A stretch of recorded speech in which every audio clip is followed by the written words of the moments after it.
বিবি আমার কাপড়টা তাড়াতাড়ি করে দাও।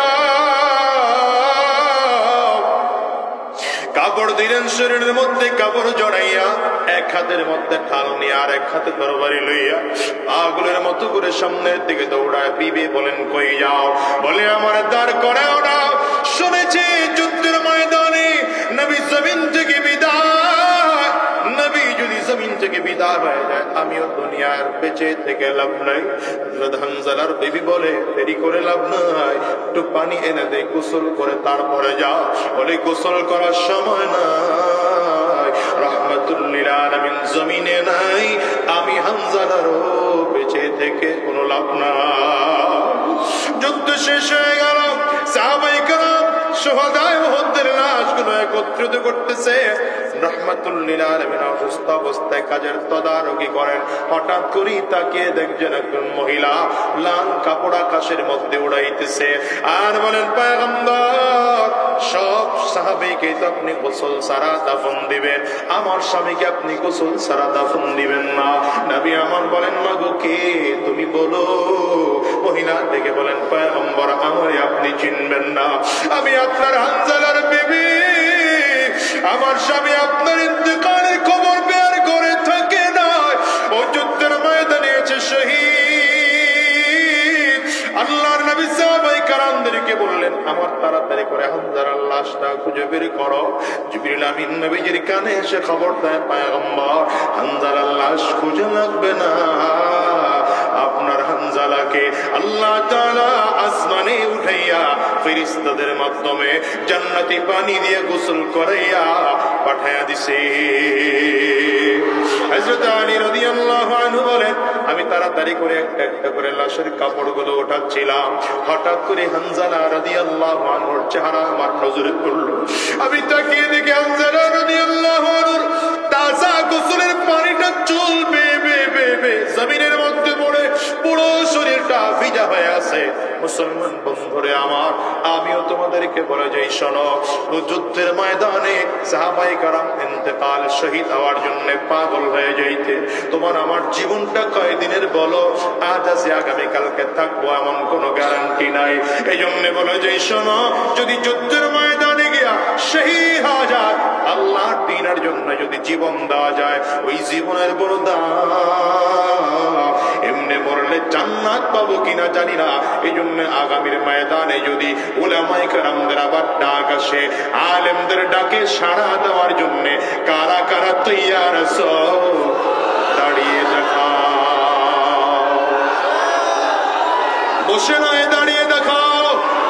আল্লাহকে ডেকে বলো আল্লাহ, চিৎকার করে বলো আল্লাহ,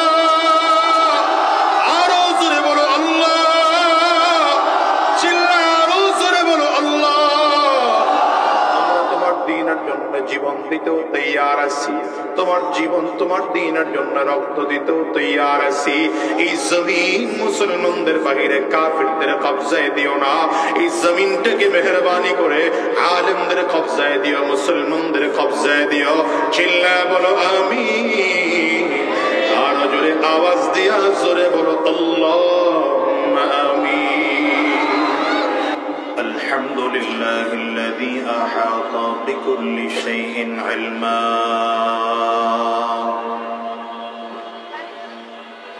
وقضى بما يريد حكمة وحكما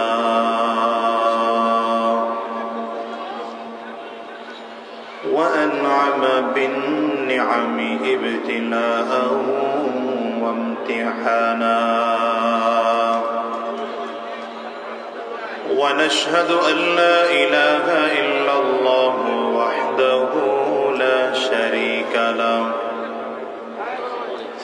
ونشهد أن محمدا عبده ورسوله اللهم صل على محمد وعلى آله وصحبه وسلم تسليما كثيرا كثيرا أما بعد بعد فأعوذ بالله من الشيطان الرجيم. সাউন্ডটা বাড়াও ভাই, সাউন্ড কমায় রাখছো কেন? বাড়াও. বিসমিল্লাহির রহমানির রহিম. হুয়াল্লাযী بعث في الأميين رسولا منهم يتلو عليهم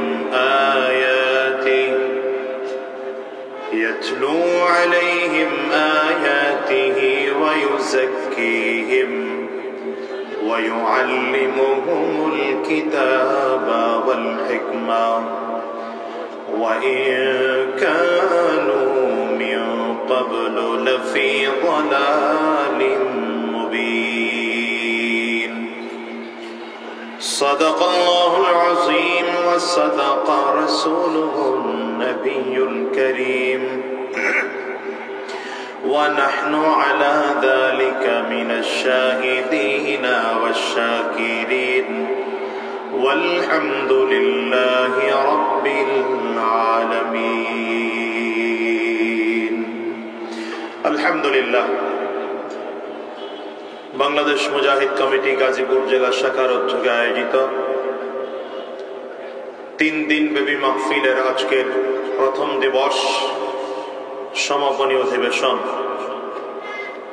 আজকের এই মাহফিলের মুহতারাম সম্মানিত সভাপতি, সম্মানিত প্রধান অতিথি, বিশেষ অতিথি বৃন্দ, মঞ্চে উপস্থিত হযরত উলামায়ে কেরাম, সম্মুখপানে সমবেত দিন প্রিয় ইসলাম প্রিয় দিনদার ইমানদার মুমিন মুসলমান মর্দে মুজাহিদ ভাইরা, মুরব্বী বাবাজিরা, যুবক বন্ধুরা, কচি কাঁচা মাসুম বাচ্চারা, পর্দার অন্তরালে অবস্থানরত সম্মানিত শ্রদ্ধা মা ও বোনেরা, আল্লাহ পাকের শুকর যে আল্লাহ তাআলা আপনাকে আমাকে অত্যন্ত দয়া করে, মায়া করে, মহব্বত করে ভালোবেসে আজকের এই কোরআনী মজলিসে, জান্নাতি বাগানে, ঈমানদারদের মজলিসে, আল্লাহ ওয়ালাদের মজলিসে, বিশেষ করে আল্লাহ পাকের জাকিরিন ও শাকিরিন বান্দাদের মজলিসে যে রব্বি করিম, মওলাই করিম আপনাকে আমাকে আসার বসার তৌফিক দান করেছেন, সে মহান রব্বুল ইজ্জত ওয়াল জালালের দরবারে শুকর আদায় করি।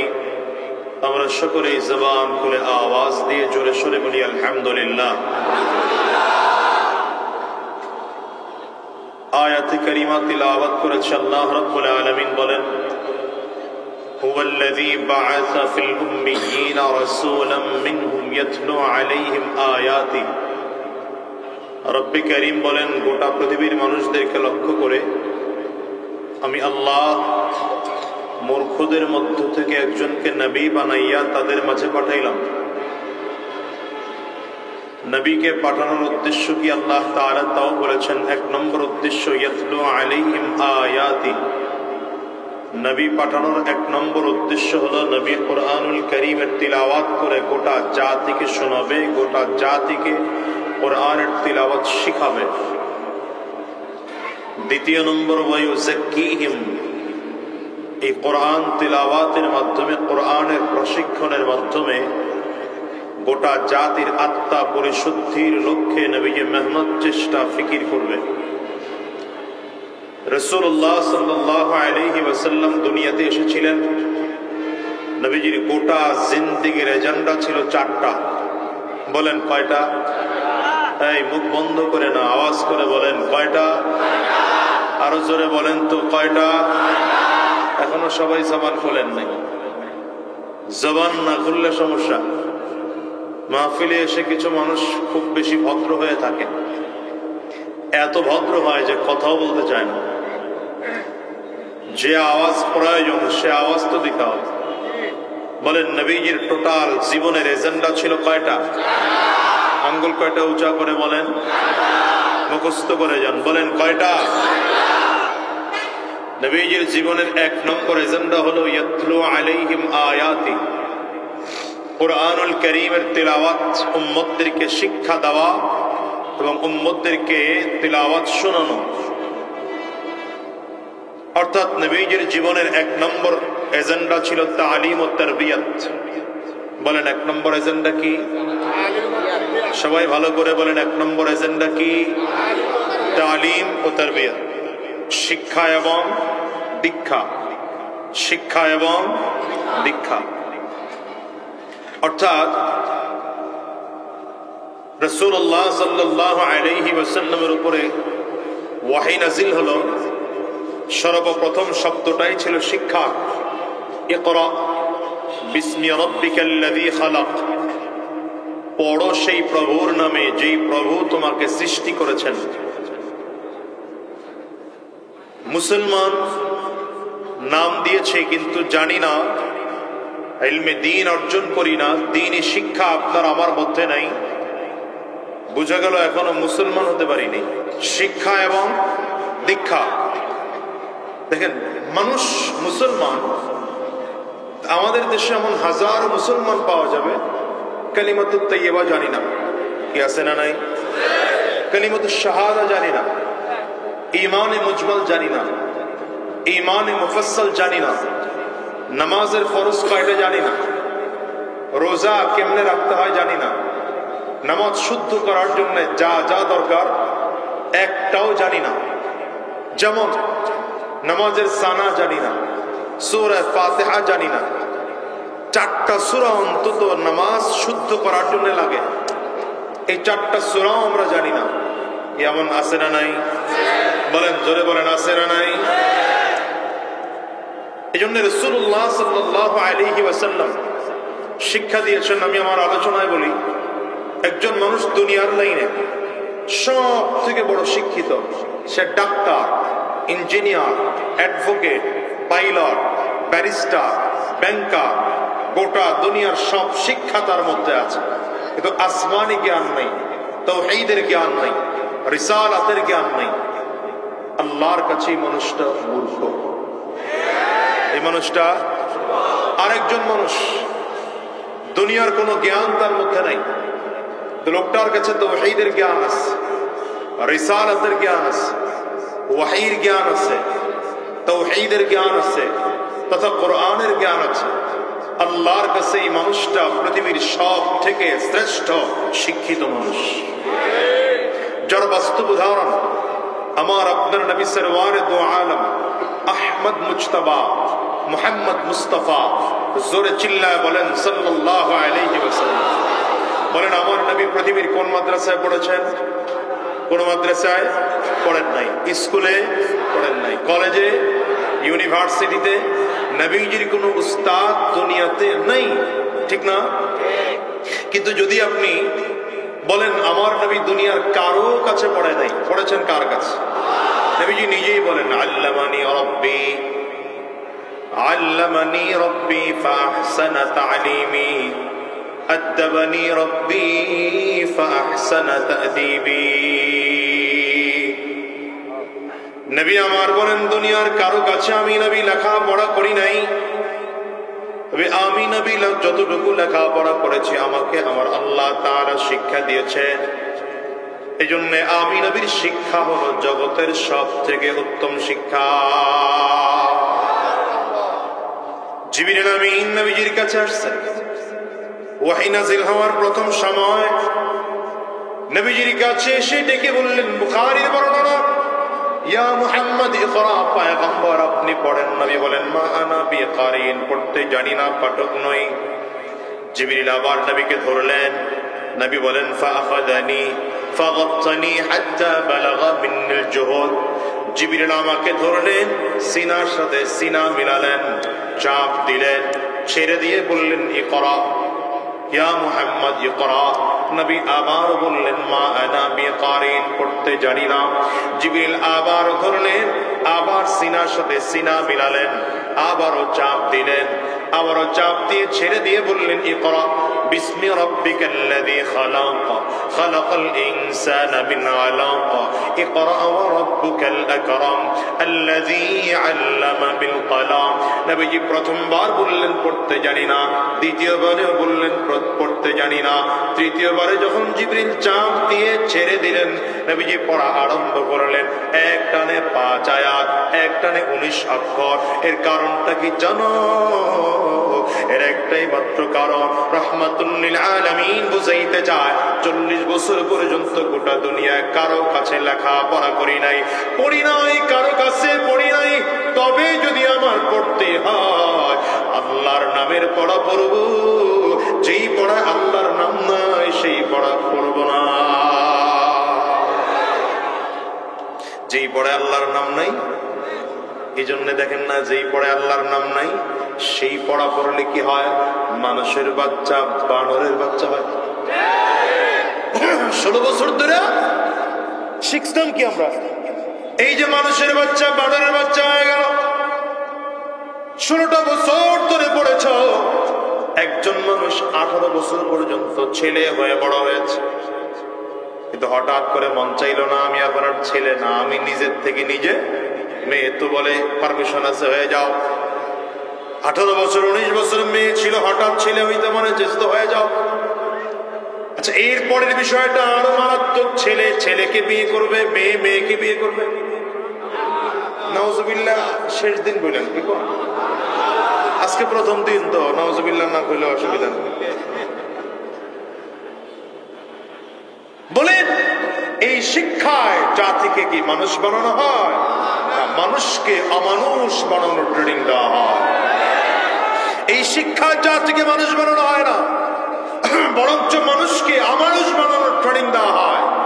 এই জন্য আমার দেশের স্কুল কলেজ ইউনিভার্সিটির ছাত্ররা সঠিক সময় সঠিক সিদ্ধান্ত নিয়েছে, এই জাতীয় বানর নীতি আমরা পড়তে চাই না, ট্রান্সজেন্ডার পড়তে চাই না। যারা এই শিক্ষানীতি প্রণয়ন করেছে তাদেরকেও দেশে রাখতে চাই না। দুপুরের খানা পাকানো থাকলেও রাতে রাতে পালাতে হবে, ঠিক না? শিক্ষা এবং দীক্ষা, দিন শিখতে হবে, কোরআন শিখতে হবে। আমার দেশের শিক্ষাটা ইসলামী না হওয়ার কারণে ডাক্তার হয় কিন্তু মানুষ হতে পারে না, ডাক্তার হয়ে ডাকাত। অ্যাডভোকেট হয়, অ্যাডভোকেট হয়ে আইনজীবী হয়ে মানুষের আইনের আশ্রয় নিবে, কিন্তু সে আইনের বেলায় গিয়া মানুষকে আরো নির্যাতন করে, জুলুম করে, অত্যাচার করে। কি কথা বল না? যত চোর, যত বাটপার, যত চিটার দেখা যায় সবগুলো ওই লাইনের যারা দ্বীনি শিক্ষার সাথে সম্পৃক্ত। নবীজির 1 নম্বর এজেন্ডা। 2 নম্বর এজেন্ডা ওয়ায়ুযাক্কিহিম, আত্মা পরিশুদ্ধির মেহনত। সাহাবায়ে কেরামদেরকে নবীজি 2 নম্বর মেহনত করেছেন, আত্মা পরিশুদ্ধির মেহনত। এই আত্মা পরিশুদ্ধি করতে করতে সাহাবায়ে কেরামের আত্মা এত বেশি পরিশুদ্ধ হয়েছে, আরে কোটি কোটি টাকার সম্পদ, কোটি কোটি টাকার সম্পদ সামনে, কিন্তু 1 টাকার দুর্নীতির মামলা কোন সাহাবীদের ক্ষেত্রে পাবেন না। কথা বল না কেন? হযরত আবু বকর সিদ্দিক রাদিয়াল্লাহু আনহু রাষ্ট্র পরিচালনা করেছেন 2 বছর 4 মাস, 2 বছর 6 মাস। হযরত ওমর ফারুক রাদিয়াল্লাহু আনহু রাষ্ট্র পরিচালনা করেছেন 10 বছরের উপরে। কথা বল না কেন? হ্যাঁ, কিন্তু আপনি দুর্নীতি দেখান তো। আবু বকর সিদ্দিক রাদিয়াল্লাহু আনহুর একটা দুর্নীতির মামলা দেখান। হযরত ওমর রাদিয়াল্লাহু আনহু তো অর্ধ পৃথিবী শাসন করেছেন, 2.25 কোটি বর্গ মাইল শাসন করেছেন, একটা দুর্নীতির মামলা দেখা। অথচ আমাদের দেশে কি দেখা যায়?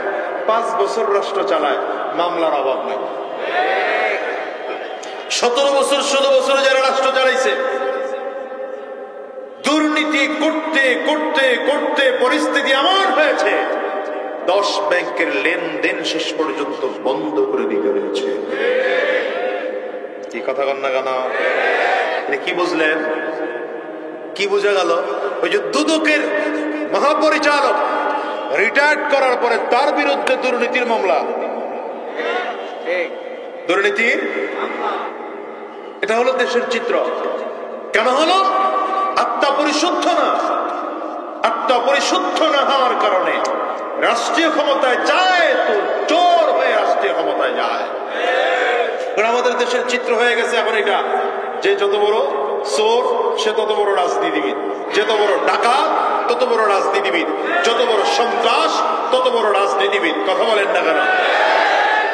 আমি বলেছি এই চিত্র পরিবর্তন করতে হবে।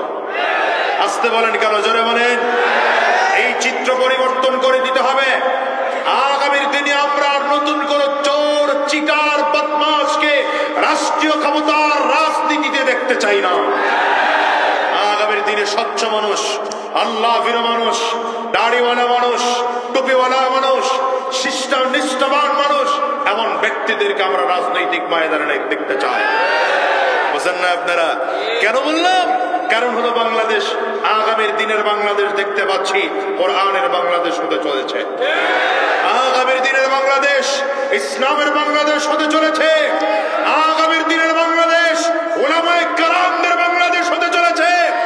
আগামীর দিনের বাংলাদেশ কোরআন অনুযায়ী পরিচালনা হবে। ঠিক কিনা? আজ করে বলো।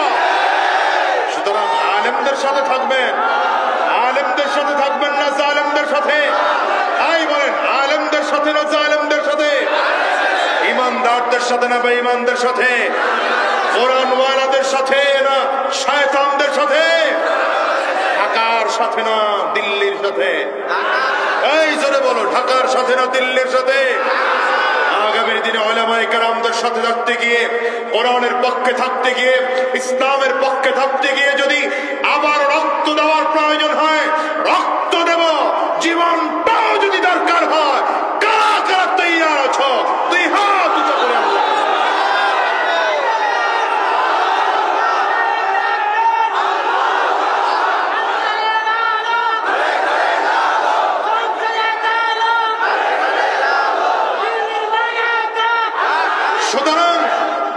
সুতরাং এখান থেকে ওয়াদা করতে হবে, আগামীর দিনে আমরা যাকে তাকে নেতা, এখন তো নেতার অভাব নাই। ডানে নেতা, বামে নেতা, সামনে নেতা, পেছনে নেতা, উপরে নেতা, নিচে নেতা, পাতি নেতা, বড় নেতা, ছোট নেতা, ডুপ্লিকেট নেতা, গাছে ঝুলে সেও নেতা। 5 আগস্ট, 4 আগস্ট, 3 আগস্ট ছাত্রদের আন্দোলনের সাথে কোন রাজনৈতিক নেতা পাই নাই। সেদিন নেতা পেয়েছিলাম একজন, সেদিন নেতা পেয়েছিলাম একজন, শায়খুল হাদিস মুফতি সৈয়দ ফয়জুল করিম শায়খ চরমনাই। ঠিক কিনা বলা? এখন তো পরিস্থিতি এমন হলো, একজন খাইয়া ভাগছে আর একজন খাওয়ার জন্য রেডি হচ্ছে। খাওয়ার তো পরিবর্তন হয়নি, শুধু চেহারা পরিবর্তন হয়েছে। আগে মামায় খাইতো, এখন চাচায় খায়। আগে কালা মিয়া খাইতো, এখন লাল মিয়া খায়। কথা বলেন না কেন? এই দুর্নীতি চিরজীবনের জন্য বাংলাদেশ থেকে বন্ধ করতে হবে। দুঃশাসন চিরজীবনের জন্য বাংলাদেশ থেকে বন্ধ করতে হবে। চুরি বাংলাদেশ থেকে চিরজীবনের জন্য বন্ধ করতে হবে। বাংলাদেশ থেকে চিটারি চিরজীবনের জন্য বন্ধ করতে হবে। ঠিক কিনা? আজ করে বলো। নবীর আদর্শের নেতা মানো, এই দুনিয়ার আদর্শের নেতা না।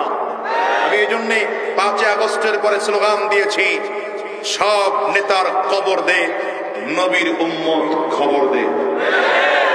নবীর উম্মত খবর দে, নবীর উম্মত খবর দে, সব নেতার কবর দে। আমার কথা কয় না তো এরা? জোরে বলে না তো? সব নেতার খবর দে, নবীর উম্মত খবর দে। ঠিক কিনা বলো? নেতা মানো তো নবীর সুন্নত বলো, নেতা মানো। এখন তো নেতা পরিবর্তন, কত কায়দার নেতা আসতেছে। শোনো, সেই নেতা মানি যেই নেতার সাথে নবীর সুন্নতের মিল আছে। আওয়াজ করে চিল্লায় বলেন ঠিক কিনা? আরো জোরে বলেন ঠিক কিনা? তোমার নেতা আমার নেতা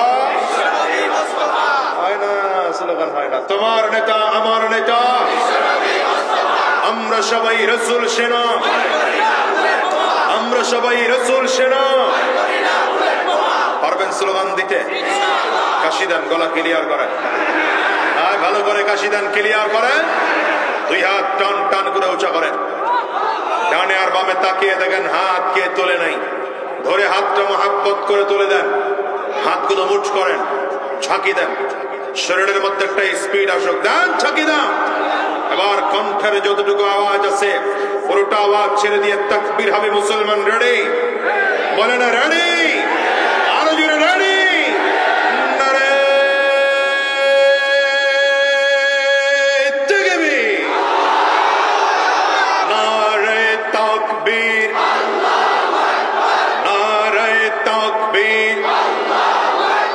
তোমার নেতা আমার নেতা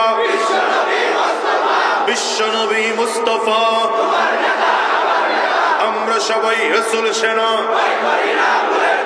ভয় করি না বুলেট বোমা, দিয়েছি তো রক্ত, দিয়েছি তো রক্ত, রক্তের বন্যায় দিল্লি না ঢাকা, দিল্লি না ঢাকা, দালালি না রাজপথ। এটা মনে রেখা, এটা মনে রেখা। দালালও কিন্তু এখন পরিবর্তন হয়েছে। আগে হেগর দালালি করতো, এখন এগর দালালি করে। আগে তাদের দালালি করতো, এখন দালাল কিন্তু সবসময় দালালি করেই চলে। চামচাগুলো কিন্তু চামচাগিরি করেই চলে। এতদিন ওদের পাচারটা, এখন এদের পাচারটা শুরু করেছে। এদেরকে সমাজ থেকে জাতীয় ভাবে আন্তর্জাতিক ভাবে বয়কট করতে হবে। কয়টা গেল? গেছে, ভুলে গেছে। কয়টা? নবীজির 1 নম্বর এজেন্ডা তালিম ও তারবিয়াত, 2 নম্বর তাজকিয়াতুন নফস, আত্মা পরিশুদ্ধির মেহনত। এমন নেতা হতে চাই, এমন জনগণ বানাতে চাই, এমন দেশ করতে চাই যেই দেশের অধিকাংশ মানুষ আত্মা পরিশুদ্ধওয়ালা মানুষ থাকবে। কয়টা গেল? 3 নম্বর দাওয়াত ও তাবলীগ। এই 2টা কাজ যখন ক্লিয়ার হবে, আমার মতো আরেক ভাইকে বানানোর জন্য দাওয়াত দেওয়া শুরু করব। এটা হচ্ছে দাওয়াত ও তাবলীগ। বলেন 3 নম্বর কাজ কি? দাওয়াত ও তাবলীগ, নবীজির কাজ। এই 3টা কাজ ক্লিয়ার হয়ে যাওয়ার পরে নবীজির 4 নম্বর কাজ জিহাদ। কি কাজ? বলেন। জিহাদ মানে কি? জিহাদ বললে আপনারা একদল আছেন আবার যারা জঙ্গি বলেন হুজুর করে, কথা কয় না? একদল আছে হুজুর করে আবার মৌলবাদ বলা শুরু করে। আমি তো বলি মৌলবাদ অসুবিধা নাই, হুজুরদেরকে মৌলবাদ বলে গালি দিলে আমরা গর্ববোধ করি, কারণ আলেমরা সত্যিকার মৌলবাদ। ঠিক কিনা বলেন? এটা মূলের উপরে আছে, সত্যের উপরে আছে, ইসলামের উপরে আছে। ঠিক কিনা বলো? জিন্দাবাদ জিন্দাবাদ এই ইসলামী মৌলবাদ, মূল ছাড়া সব ভ্রান্তবাদ, মুর্দাবাদ মুর্দাবাদ জিন্দাবাদ জিন্দাবাদ এই ইসলামী মৌলবাদ, মূল ছাড়া সব ভ্রান্তবাদ, মুর্দাবাদ মুর্দাবাদ জিন্দাবাদ জিন্দাবাদ। ঠিক কিনা বলো? জ্ঞান পাপি বড় কাছার, মূল ছাড়া তাই নাই কঠিক, ধর্মে নাস্তিক জন্মে যার ছুটছে ওরা দিক বিধি, মূল ছাড়া সব পরগাছা আর রুষভ্রান্ত মতবাদ, মূল ছাড়া সব পরগাছা আর রুষভ্রান্ত মতবাদ, মানুষ নাকি বানর জাতি ডারউইনের ভ্রান্তবাদ, জিন্দাবাদ জিন্দাবাদ এই ইসলামী মৌলবাদ, মূল ছাড়া সব ভ্রান্তবাদ, মুর্দাবাদ মুর্দাবাদ জিন্দাবাদ জিন্দাবাদ। কষ্ট হয় আপনাদের? সুবিধা? ভাই, নবীজির 4 নম্বর এজেন্ডা ছিল জিহাদ। জিহাদ মানে কি? সহজ কথায় বুঝেন, ইসলামকে দেশের সর্বোচ্চ চূড়ায় পৌঁছানোর জন্য যত ধরনের চেষ্টা ফিকির বাহানাত আছে, এর আরবি নাম হলো জিহাদ। আরবি নাম কি? এই জিহাদ মানে হচ্ছে দ্বীনকে আল্লাহর জমিনে কায়েমের জন্য চেষ্টা করো, মেহনত করো, ফিকির করো। এই জন্যই তো নবী উহুদের ময়দানে রক্ত ঝরিয়েছেন, তায়েফের জমিনে মার খেয়েছে, খন্দকের ময়দানে পাথর বেঁধে খনন করেছেন। কথা কয় না? ঠিক না? ওয়াল্লাযী বা'আসা ফিল উম্মিয়িনা রাসূলান মিনহুম ইয়াতলু আলাইহিম আয়াতিহি ওয়া ইউযাক্কিহিম ওয়া ইউআল্লিমুহুমুল কিতাবা ওয়াল হিকমা ওয়া ইন কানূ মিন ক্বাবলু লাফি যালালিম মুবিন।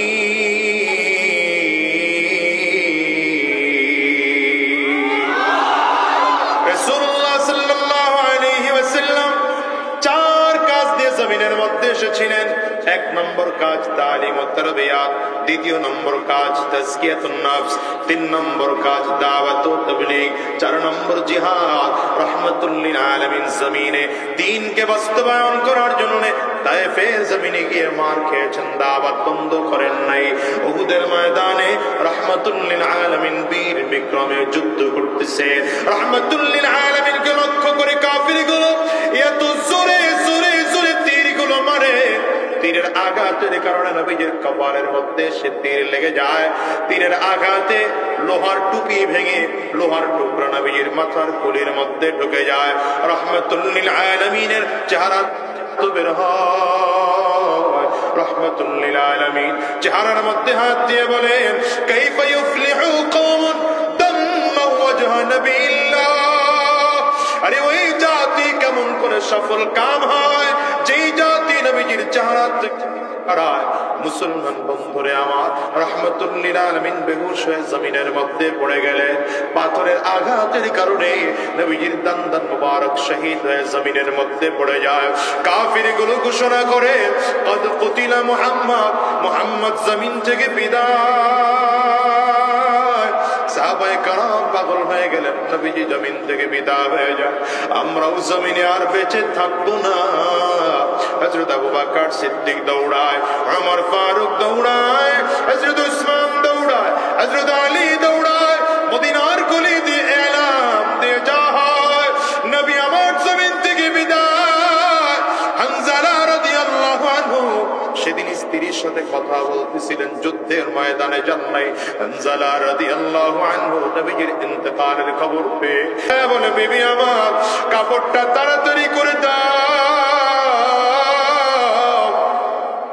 কাপড় দিলেন, শরীরের মধ্যে কাপড় জড়াইয়া এক হাতের মধ্যে ঢাল নিয়ে আর এক হাতে তরবারি লইয়া পাগলের মতো করে সামনের দিকে দৌড়ায়। বিবি বলেন, কই যাও? বলে, আমার দাঁড় করাও না। শুনেছি যুদ্ধের ময়দানে নবী জমিন থেকে বিদায়। নবী যদি জমিন থেকে বিদায় হয়ে যায়, আমিও দুনিয়ার বেঁচে থেকে লাভ নাই। হযরত হানজালার বিবি বলে, দেরি করে লাভ নাই, একটু পানি এনে দে, গোসল করে তারপরে যাও। বলে, গোসল করার সময় নাই, রাহমাতুল লিল আলামিন জমিনে নাই, আমি হানজালারও বেঁচে থেকে কোনো লাভ নাই। যুদ্ধ শেষ হয়ে গেল। সাহাবায়ে কেরাম শুহাদায়ে উহুদের লাশগুলো একত্রিত করতেছে। রাহমাতুল লিল আলামিন অসুস্থ অবস্থায় কাজের তদারকি করেন। হঠাৎ করে তাকিয়ে দেখছেন একজন মহিলা লাল কাপড় আকাশের মধ্যে উড়াইতেছে আর বলেন, পয়গম্বর, সব সাহাবীকে তো আপনি গোসল ছাড়া দাফন দিবেন, আমার স্বামীকে আপনি গোসল ছাড়া দাফন দিবেন না। নবী আমার বলেন, মাগো কে তুমি বলো। মহিলা ডেকে বলেন, পয়গম্বর, আমারে আপনি চিনবেন না, আমি আপনার হানজালার বিবি। আমার স্বামী আপনার ইন্তেকালের খবর বের করে থাকে না, ও যুদ্ধের ময়দানে আছে শহীদ। আল্লাহর নবী সাহাবায়ে কেরামদেরকে বললেন, আমার তাড়াতাড়ি করে হানজালার লাশটা খুঁজে বের করো। জিবরিল আমিন নবীজির কানে এসে খবর দেয়, পয়গম্বর, হানজালার লাশ খুঁজে লাগবে না, আপনার হানজালাকে আল্লাহ তাআলা আসমানে উঠাইয়া ফেরেশতাদের মাধ্যমে জান্নাতি পানি দিয়ে গোসল করাইয়া পাঠায়া দিছে। হযরত আলী রাদিয়াল্লাহু আনহু বলেন, আমি তাড়াতাড়ি করে একটা একটা করে লাশের কাপড়গুলো ওঠাচ্ছিলাম। হঠাৎ করে হানজালা রাদিয়াল্লাহু আনহুর চেহারা আমার নজরে পড়ল।